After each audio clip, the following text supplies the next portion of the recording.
अस्सलाम वालेकुम। उम्मीद करती हूँ आप सभी खैरियत से होंगे। तो आज की इस वीडियो में हम पढ़ेंगे उर्दू ज़बान की 5वीं किताब का सबक नंबर ये हमारा है 65। और आज इसमें 65 ज़रात, इसमें हम पढ़ेंगे आज चौथा पार्ट। हमने 3 पार्ट तक पढ़ लिया है। अगर आप हमारी पिछली वीडियो डिस्क्रिप्शन बॉक्स में दे दूँगी, वहाँ आपको आसानी पिछली वीडियो मिल जाएगी, या फिर आप हमारे चैनल पर जाकर प्लेलिस्ट पर जाकर भी देख सकते हैं। तो आज हम इस वीडियो में पढ़ेंगे चौथा पार्ट, और पार्ट का नाम है ज़मीन और इसकी किस्में। ज़मीन और इसकी किस्में मतलब कितने किस्म की ज़मीनें होती हैं। तो वीडियो को आप पूरा ज़रूर देखिए, वीडियो को लाइक कीजिए, चैनल पर पहली बार आए हैं तो चैनल को सब्सक्राइब कीजिए और वीडियो को शेयर भी कीजिए। और आपने अभी तक हमारी पिछली वीडियो नहीं देखी है तो उनका लिंक मैं नीचे डिस्क्रिप्शन बॉक्स में दे दूँगी, वहाँ से आप पिछली वीडियो देख सकते हैं, या फिर आप हमारे चैनल पर जाकर प्लेलिस्ट पर जाकर भी पिछली सारी वीडियो देख सकते हैं। तो वीडियो को लाइक शेयर सब्सक्राइब करना ना भूलिए। तो चलिए हम इस वीडियो को शुरू करते हैं।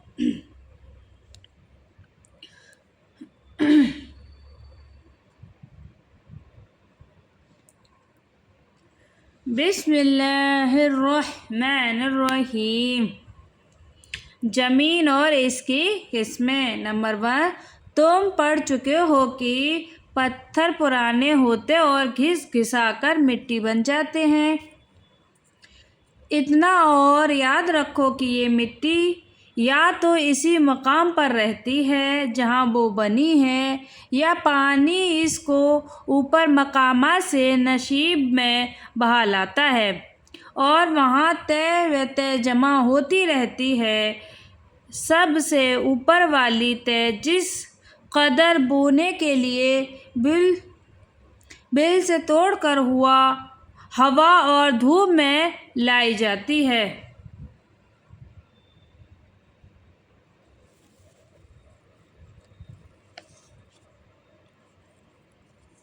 इसको बालाई मिट्टी या सरम मिट्टी भी कहते हैं। बाकी जमी हुई मिट्टी जो हल के नीचे रहती है, इसको ज़ेरीन मिट्टी या तेजे की मिट्टी बोलते हैं। नंबर 2, अब ये बताएं कि मिट्टी में क्या क्या चीज़ें होती हैं। अच्छी मिट्टियाँ जो जोरदार कहलाती हैं, इनमें बहुत सी चीज़ें शामिल होती हैं, मगर तुमको सिर्फ उन चीज़ों का नाम बताते हैं जो बहुत ज़रूरी हैं। जैसे नंबर 1, बालू जो दरियाओं के किनारे ज़्यादा होती है। चिकनी जिससे मकान पोते हैं। चूना जिससे पुख्ता मकान बनाए जाते हैं। खार जो राघर में ज़्यादा होती है। सोरा जो लोना मिट्टी में बहुत होता है। लोहा जो जंग या मोर्चा की सूरत में होता है। अगिया वो चीज़ है जो दियासलाई में चमका करते हैं। ये हड्डियों में ज़्यादा मिलती है। अलगरा ये सातों चीज़ें पौधे की ग़िज़ा के लिए ज़रूरी ज़ेज़ा हैं। अगर इनमें से एक भी किसी ज़मीन में ना हो तो इस पर पौधा या तो पैदा ही ना होगा, और जो पैदा हो भी गया तो फूल फल ना लाएगा। नंबर 3, मिट्टियों में स्याह रंग की एक चीज़ और होती है जो नबातात, हैवानात और इनकी फसलों को सड़ने से बनती है। इसमें पौधों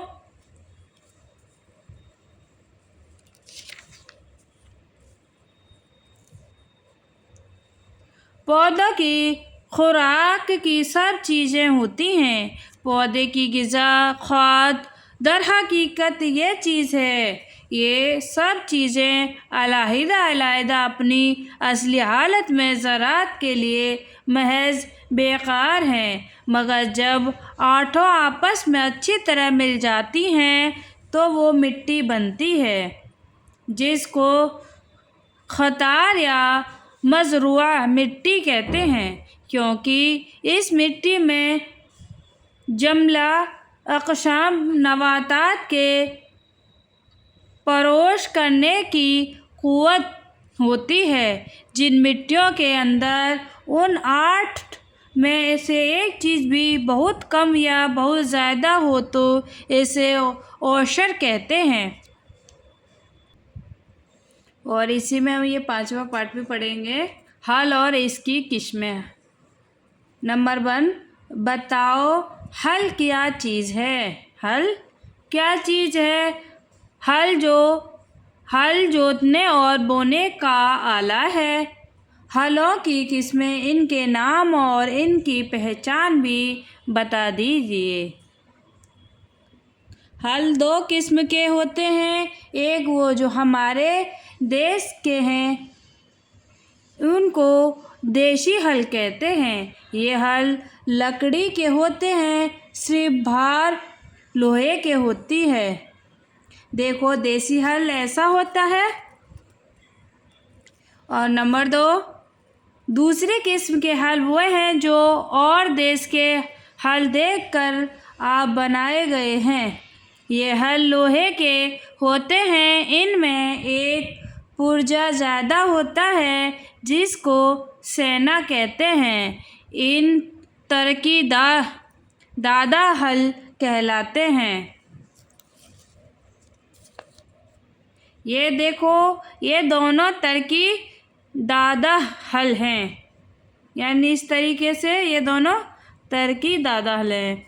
नंबर 3, अब ये फरमाइए कि इनमें से कौन सा हल अच्छा है, देसी या तरकी दादा। इन सब में तरकी दादा हल अच्छा है। तरकी दादा हल में खूबियाँ, तरकी दादा हल में खूबियाँ क्या हैं? तरकी दादा हल में 8 अंगल से भी ज़्यादा गहरी और एक बालिस्त चौड़ी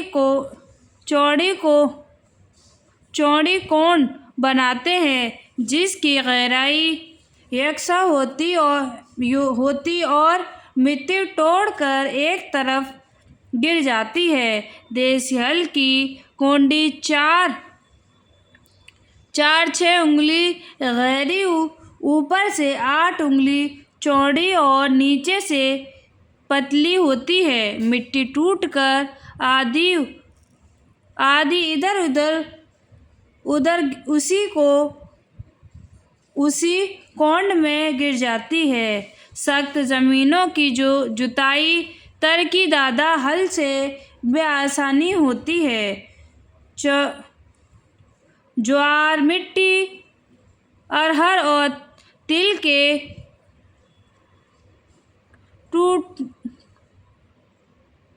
टूटियाँ बखूबी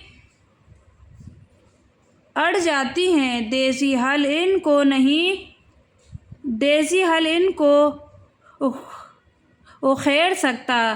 तरकी दादा हल की एक जुताई देसी हल की 3 जुताई के बराबर होती है, क्योंकि इसकी कोण चौड़ी और यकसा बनती है। नंबर 4, देसी हल को तो 2 बैल खींचते हैं। तरकी दादा हल को खींचने को जितने बैल चाहिए होंगे, तरकी दादा हल को अच्छे 2 बैल खींच सकते हैं। बैलों को जितना जोर देसी हल के खींचने में करना पड़ता है, इसी से किसी कुदर ज़्यादा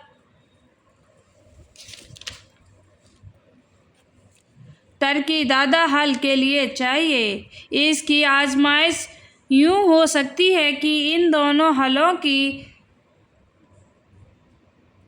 हरेशों में हाथ भर की एक रस्सी बांध दो और बजाय बैलों के आदमियों से खिंचवा कर खेत जोतें।